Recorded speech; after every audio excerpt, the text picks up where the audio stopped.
I've been saying lately, like, look for what's missing, right? Look for what's missing.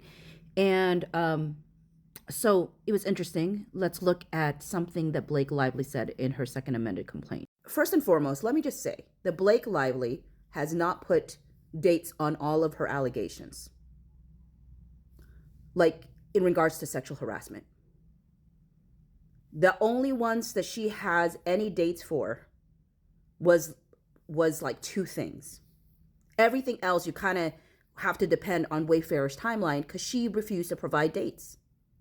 And I shouldn't say she refused, she just didn't have any. She wanted to kind of lump them all together to make it seem like this continual issue, when in reality, it was like a few days in the month of May. Maybe something else in April. But look at this. She has a play-by-play in August. So yes, it stands out to me. She could not give dates for her sexual harassment allegations, but she can give you a play-by-play in August of this alleged smear campaign, because none of this stuff talks about sexual harassment.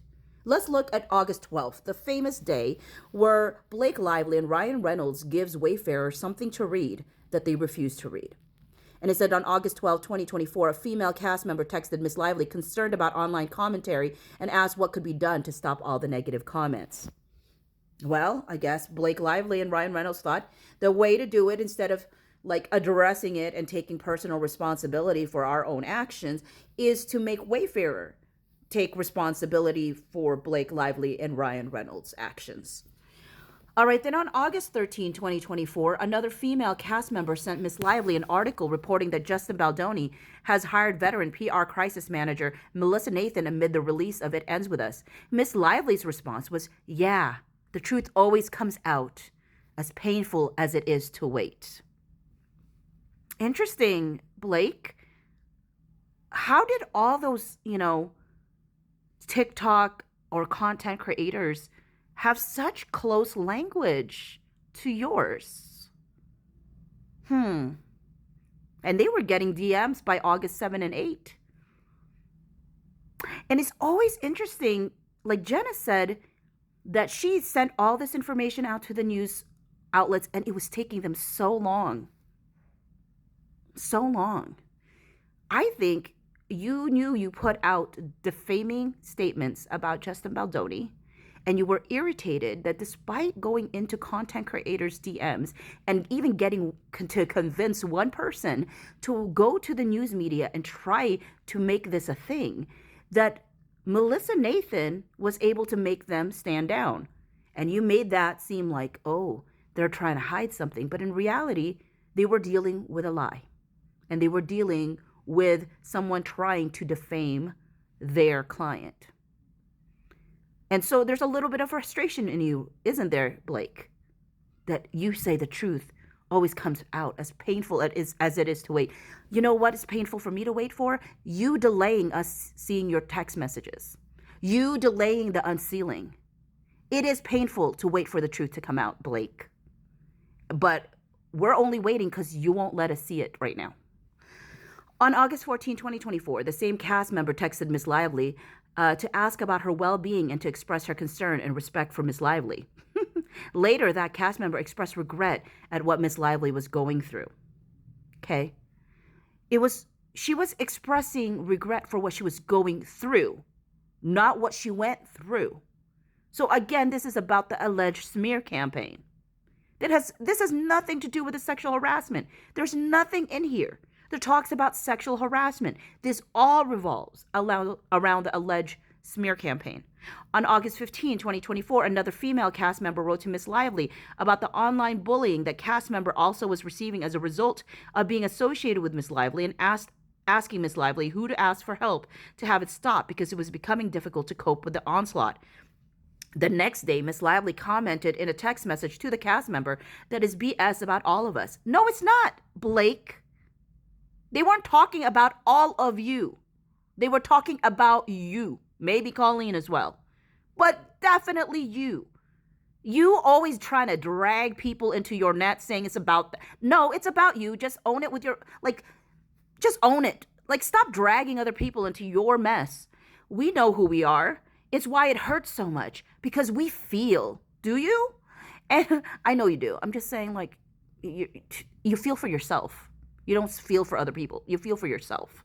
And we're not evil sociopaths. Who said you were? You love saying that word. I don't know. You're obsessed with calling people sociopaths for some reason. Who's calling you that?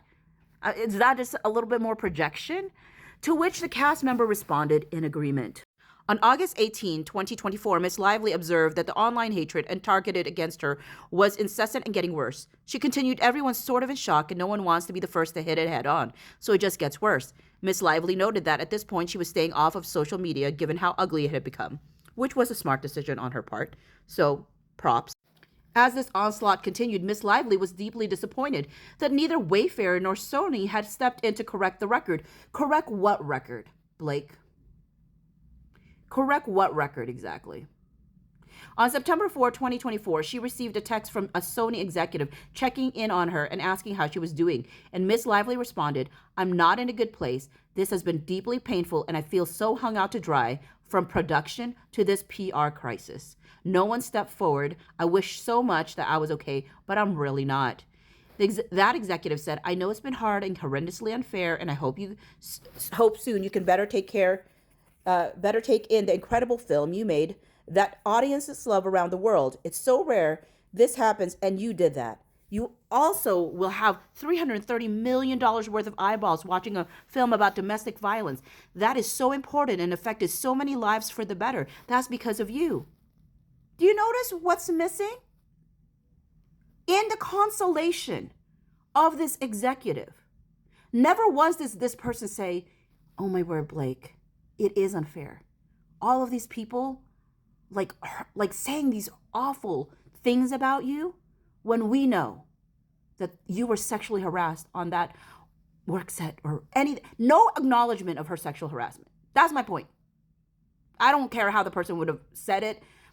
You know, maybe I understand that they wouldn't want to put it on text, but why not? Wouldn't they want to put it on text to give proof, to help Blake Lively that there was proof that she was sexually harassed, and that's what they're grieving? But they're not. Instead, they're pointing to how much money the movie made to console her. I'm sorry, if I was sexually harassed on a set, the last thing I'm thinking about is money, while I'm seeing the person who sexually harassed me be seen as like the good one, the good person, not me, and not be seen as the victim. I would be upset by that. But no, that is not what the executive mentions at all. No mention of sexual harassment. None of this stuff is about sexual harassment, because this was never a sexual harassment issue. This was a Blake Lively redemption of her reputation tour.